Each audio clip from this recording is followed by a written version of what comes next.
այդ մանկության օրերը Գյումրու երկնքին նայելի սրծած չլինեին։ Ուզում եմ ողջունենք և անվերջ վերադարձով Գյումրիում սրտանց շնորհակալություն հայտնենք Սամվել Սևադային իր 80 կտավներով այսօր այստեղ լինելու համար։ Հարգարժան քուրեր, սիրելի ներկաներ, ինչպես գիտեք, այսօր թանգարանների գիշեր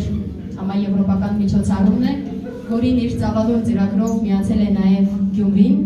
և ամեն անգամ այս ցուցասրահում, այս առիթով մենք փորձում ենք ունենալ բացառիկ նշանակության մի միջոցառում, բացառիկ և ծավալի և բովանդակության և մեզ համար հարազատության իմաստով,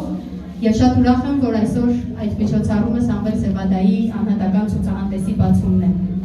Այս ցուցասրահում ամենատարբեր ցուցահանդեսներ են բացվել, բայց ես պիտի ասեմ, որ այս մեկը ծավալի իմաստով բացառիկ է, որովհետև տեղափոխվել և այս պահին Գյումրիում են, մեկ ամիս բաց ցուցադրությամբ շարունակելու են Գյումրիում մնալ, 80 մեծադիր աշխատանքներ,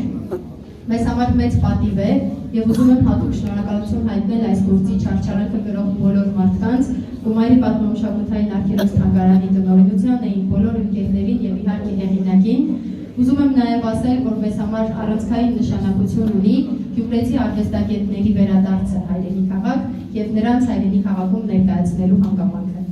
Ես գիտեմ, որ այս ցուցահանդեսը սպասված էր, գիտեմ, որ Սամվել Սևադային Գյումրիում միշտ գրկաբաց էր ընդունել, գիտեմ նաև, որ սա ոչ առաջին, ոչ էլ վերջին ցուցահանդեսն է, բայց ներքին համոզում ունեմ, որ ինչ-որ կերպ գուցե առանձնանում է ընդհանուր շարքից, բայց այդ առանձնացումների և կարևորության մասին ուզեմ հենց Սամվել Սևադան պատմել։ Խոսքը փոխանցում եմ նրան։